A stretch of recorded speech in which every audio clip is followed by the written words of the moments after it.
Bueno, esta es la segunda parte del purgatorio, puesto que el Señor ya me ha puesto en mi corazón el decir acerca de este mensaje. ¿Por qué? Porque es una de las doctrinas más dañinas de la Iglesia Católica.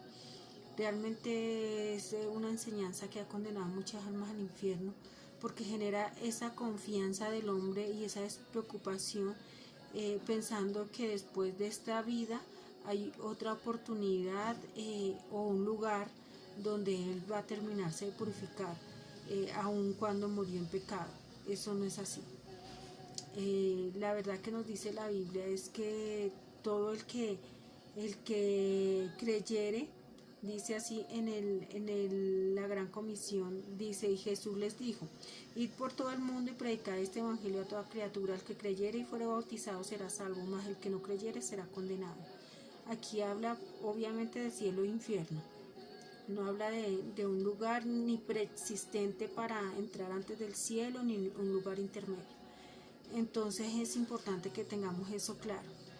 El Señor quiso hacer énfasis en esto, en esta falsa doctrina que ha condenado.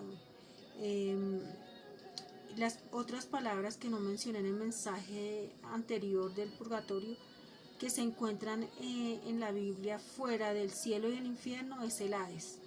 Y el Hades se considera un lugar situado en el fondo de la tierra, hacia el cual descendían o bajaban las almas de los muertos. También se relaciona en la Biblia con el infierno. La otra palabra es el Seol, nombre hebreo del lugar de los muertos. Entonces, como verán, pues esto se relaciona más al infierno y no a un lugar en que sean purificadas las almas. Realmente en ninguna parte de la Biblia dice eso. El único que puede perdonar pecados es Dios, porque Él es santo y es puro. No podemos decir que una alma se va al purgatorio y que va a salir con un rosario, un Padre Nuestro. Toda esta doctrina contradice totalmente la Biblia, porque el único que dice que puede perdonar pecados es nuestro Señor. Y dice en Isaías 1, 18 al 20, venid luego, dice Jehová, y estemos a cuenta. Si vuestros pecados fueren como la grana, como la nieve serán emblanquecidos. Si fueren rojos como el carmesí, vendrán a ser como blanca lana. Si oyereis, comeréis el bien de la tierra. Si no quisiereis y fuereis rebelde, seréis consumidos a espada, porque la boca de Jehová lo ha dicho. El Señor es soberano para hacerlo. Entonces Él nos hace un llamamiento, e inclusive Jesús dice: venid a mí todos los que estáis cargados y cansados, y yo os haré descansar. Pero también dice: aprended de mí, que soy manso y humilde de corazón. Y tenemos que seguirlo. La idea es que Jesús nazca en nosotros, así como Él dice: aprender de mí, que Él nazca en nuestro corazón y que nosotros actuemos como Él actuó.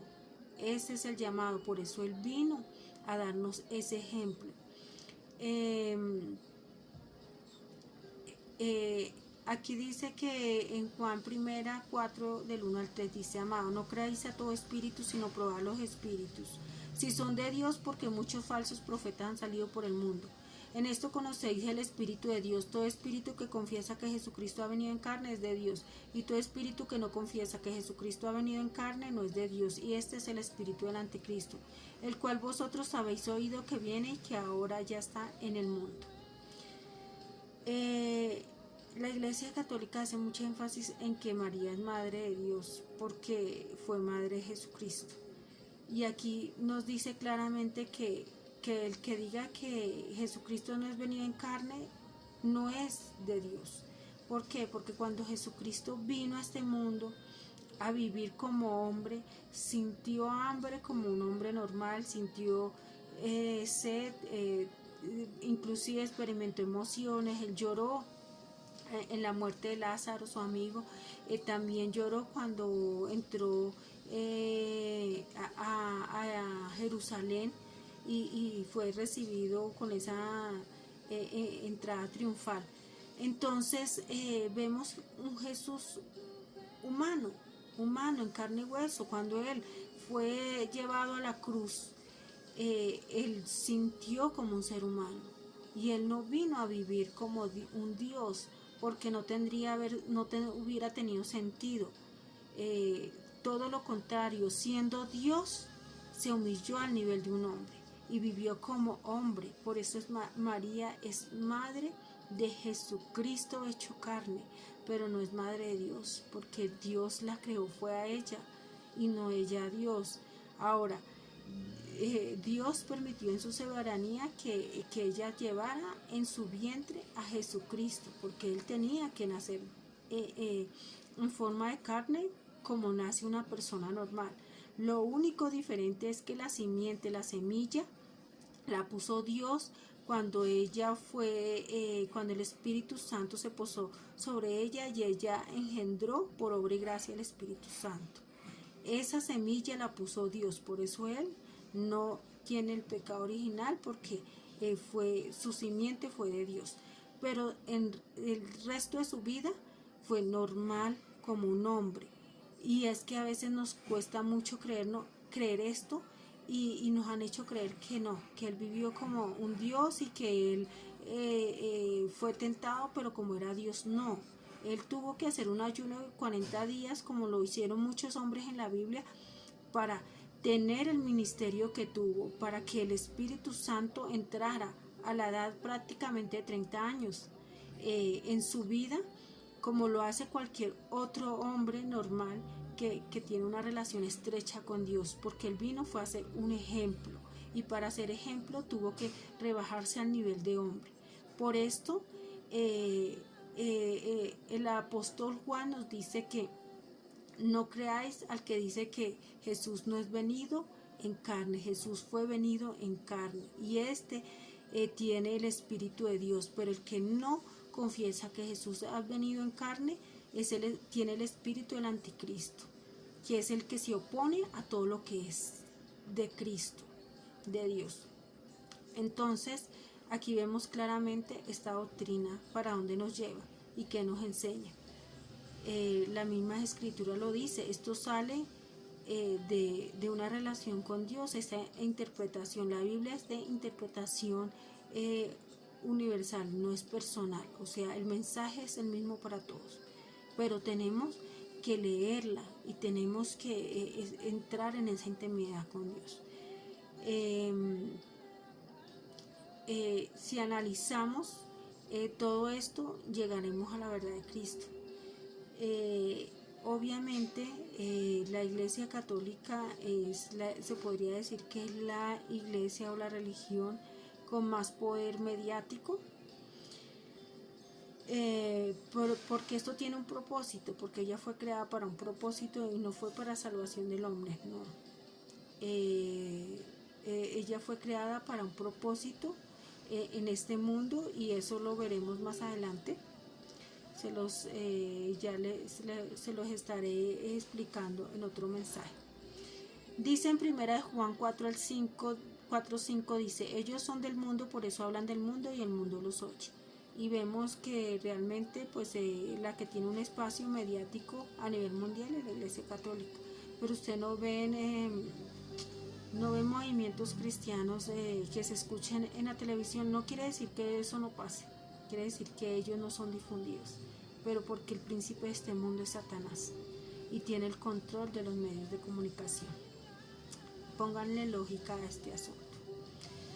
También el Señor me ha como recargado esta parte, no solo del purgatorio, sino de que no le conocemos y que tenemos que llegar a una intimidad de conocimiento de Él.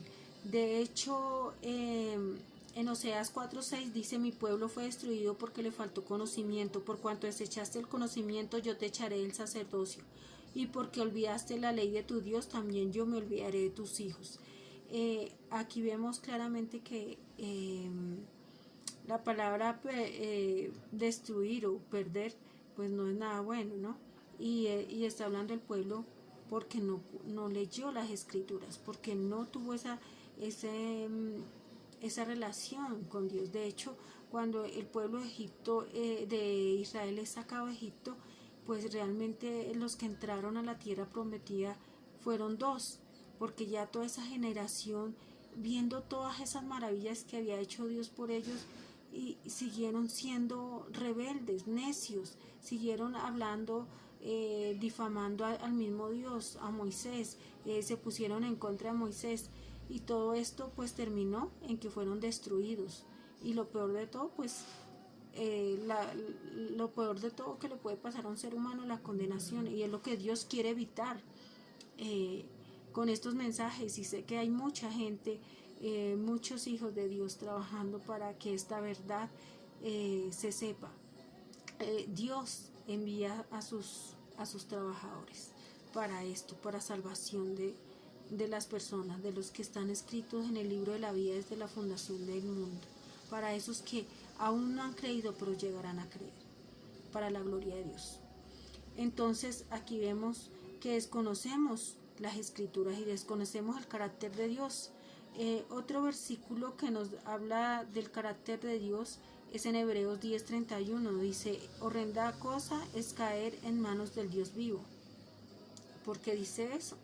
Está hablando del Dios de los cielos, obviamente. Aquí en Mateo 28 dice: y no temáis a los que matan el cuerpo, mas el alma no pueden matar, temed más bien a aquel que puede destruir el alma y el cuerpo en el infierno. Siempre nos han vendido y nos han dicho que Dios es un Dios de amor. Sí, es cierto, es un Dios de amor, pero también de justicia. Y justicia es una persona que nunca se arrepintió, que no aceptó a Cristo, que siguió cometiendo sus maldades. Justicia es que tenga que pagarlo al final de sus días, y si no, sería injusto. La justicia trae tristeza, trae lamento, y de hecho pasa en los países cuando los criminales no son ajusticiados, no pagan lo que hicieron, y por el contrario son premiados. Eso no trae paz, eso trae tristeza, trae más injusticia, porque entonces los otros que vienen detrás de él dicen: hagamos el mal, al fin y al cabo nadie nos va a hacer nada. Eso es el mensaje que se está dando, y entonces el mundo sería más terrible si no tuviéramos un Dios justo. De hecho, el mundo ya es terrible en muchas cosas porque el príncipe de este mundo es Satanás, pero sería peor, no tendríamos esperanza si nuestro Dios fuera injusto. Entonces estamos omitiendo una parte muy importante, y es la justicia de Dios. De hecho, la palabra de Dios dice: busca primero el reino de Dios y su justicia, y todas estas cosas os serán añadidas. ¿Qué cosas serán añadidas? Lo que estamos buscando: la bendición, la paz, la prosperidad, todo eso. Pero el Señor dice: busca primero el reino de Dios y su justicia. Es importantísimo. Bueno, finalmente con este versículo quiero acabar. Dice 2 Corintios 5:10: porque es necesario que todos comparezcamos ante el tribunal de Cristo, para que cada uno reciba según lo que haya hecho mientras está en el cuerpo, sea bueno o sea malo. Aquí nos está hablando el apóstol de que vamos a recibir, de que todos vamos a comparecer ante el tribunal de Cristo, y que vamos a recibir lo que hicimos en el cuerpo. O sea, está hablando de todo lo que hicimos, las obras y cosas que hicimos en nuestra vida. Si bien es cierto, somos salvos por gracia y por fe, pero la fe sin obras está muerta. O sea, si nosotros recibimos a Cristo, tenemos que tener una vida diferente, que Cristo tiene que vivir en nosotros. Eso es lo que nos está diciendo el Señor. Y si nosotros no cambiamos nuestras obras malas, pues entonces no le recibimos sinceramente, porque hoy en día todo el mundo se dice cristiano, pero no todo el mundo es cristiano. La misma Iglesia Católica se dice cristiana, pero ella no ha dado el mensaje de Cristo. Entonces, dice que mientras estamos en el cuerpo, ¿a dónde está ese lugar que supuestamente seremos salvos? En el espíritu, por oraciones de nuestros familiares, por una novena, por rezar el rosario. Está diciendo que recibiremos según lo que hicimos en el cuerpo, mientras estemos en este mundo. No está hablando de la parte espiritual, sino física. Dice: sea bueno o sea malo. No existe ese lugar de purificación antes de, no existe, ni tampoco un lugar intermedio, la Biblia no habla de eso. Si yo estuviera equivocada y esta doctrina fuera cierta, yo no perdería nada, porque al fin y al cabo viviría con base a la Biblia, y ese sería mi argumento, con base al mensaje cristiano. Pero si esta doctrina del purgatorio es falsa y yo estoy en lo correcto, ¿cuántas almas no se estarían perdiendo en este momento? ¿Cuántas almas no se perderían en el futuro más, que están creyendo esta falsa doctrina y que en lugar de llegar a un lugar intermedio o un lugar de purificación antes de, llegarían a un lugar de tormento eterno de donde nadie puede salir porque es eternamente, donde los sentidos se agudizan porque sienten y sienten igual o más que uno estando en esta carne? Sería terrible para esas personas que creyeron en esta falsa doctrina que no tiene fundamento, no tiene una base, tienen que tergiversar los versículos para sacar de una forma rebuscada el argumento supuestamente bíblico del purgatorio. Entonces le dejo este mensaje para que analicen, busquen, lean y tengan esa intimidad con Dios. Él nos ama, pero también es un Dios de justicia, y Él ha propagado este mensaje, como lo dice en la Gran Comisión. Y estas señales seguirán a los que creen en mi nombre: echarán fuera demonios, hablarán nuevas lenguas, tomarán en las manos serpientes y beberán cosa mortífera, no les hará daño, sobre los enfermos pondrán sus manos y sanarán. Él nos vino a libertar, a sanar y a salvar principalmente, y nos ha dado su poder y su autoridad. No permitamos que el enemigo nos la robe, que no nos robe la esperanza, porque lo primero que viene a quitar la enfermedad, el Señor nos la envió, y la Iglesia Católica nos ha hecho creer que la enfermedad viene de parte de Dios. Jesús nos llevó a cuestas esas enfermedades y todo lo que Él sufrió para después nosotros estar otra vez cargándolo. No, Él nos hizo libres, nos hizo sanos,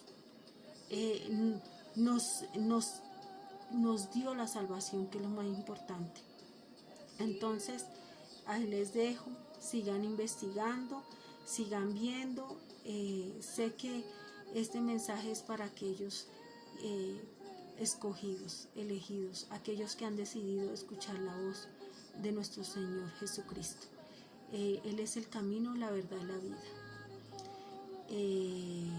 Ese es mi mensaje, el mensaje de Dios, y la gloria sea para el Dios de los cielos, que nos ama mucho, y espero que hagamos caso, que hagan caso también de estos mensajes y sigamos a ese Dios que todo lo vale, todo lo merece. El primer mandamiento de la ley de Dios dice: amarás a tu Dios sobre todas las cosas, y eso es todo. Entonces, que Dios los bendiga y que sigan a Jesucristo, el camino, la verdad y la vida.